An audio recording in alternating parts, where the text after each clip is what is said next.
In ancient times, it was thought the gods controlled the weather. Thousands of years later, there may be a new higher power emerging that could predict the weather better than ever before.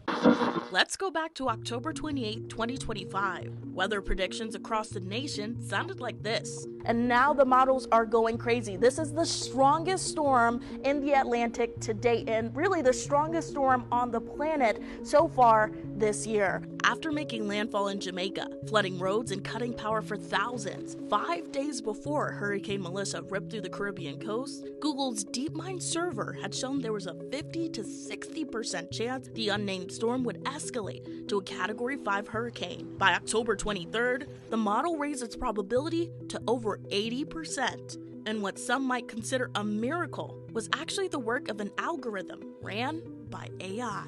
Absolutely amazing to witness what's going to happen or what's happening right now. For decades, meteorologists relied on the European Center for Medium-Range Weather Forecast. Using data from satellites, buoys, and weather stations, data gets fed into massive supercomputers before undergoing trillions of physics-based calculations before being looked at, modified, and presented to you by your local forecasters. Despite these calculations, there are still gaps in the forecast. Vice President and Head of Science and Technology at Dotmatics, Alistair Campbell, explains the process. We were doing it using very slow, cumbersome software programs, Excel files, the usual way that people try to put data together and play around with it. A lot of the computing around modelling in that space was done in a way that was actually quite inaccurate. It was very much a finger literally in the wind trying to figure out where we'd go. AI is an amazing engine to be able to compute and predict data. Last year, tech company Huawei Pangu boasted their AI weather model that could produce a week-long forecast in 1.4 seconds,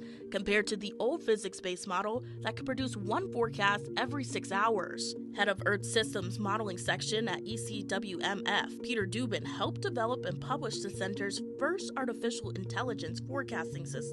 Aside from producing easier, faster, and cheaper forecasts that use 1,000 times less computational energy, Dubin says AI should be looked at as a tool for forecasting. If you want to know the temperature prediction, for example, in 5 days from now at a specific area in the globe, the machine learned forecast will give you the better answer for that. There's still things that the physical model can do better. For example, the strength of tropical cyclones, for example. But in principle, most of the weather predictions that are really interesting for users, like total precipitation, wind directions and wind speed and temperature on the ground, for example, are actually provided in a better way on average by the machine learning model. Despite possessing 40 years of hourly weather data, AI in weather forecasting does have its blind spots, namely climate change and extreme weather events. We can't really look into the exact details there. So eventually the machine learning model is a black box and we don't really understand everything that it's doing. Dubin says there will always be uncertainty in weather prediction, but AI allows for a larger, less hazy ensemble. In reference to job security, one thing we shouldn't expect to change anytime soon is the role of the broadcast meteorologist. Back in Chief Meteorologist Matt Monroe, forecaster Anthony Ramos, Weather Authority forecaster Reno Plunkett. No. First of all, machine learning will not necessarily replace jobs. It will basically make people more productive. So I think what will happen is we will have better weather forecasts, but you would still need the forecaster. You would still need the meteorologist to basically, interpret what you see in the models.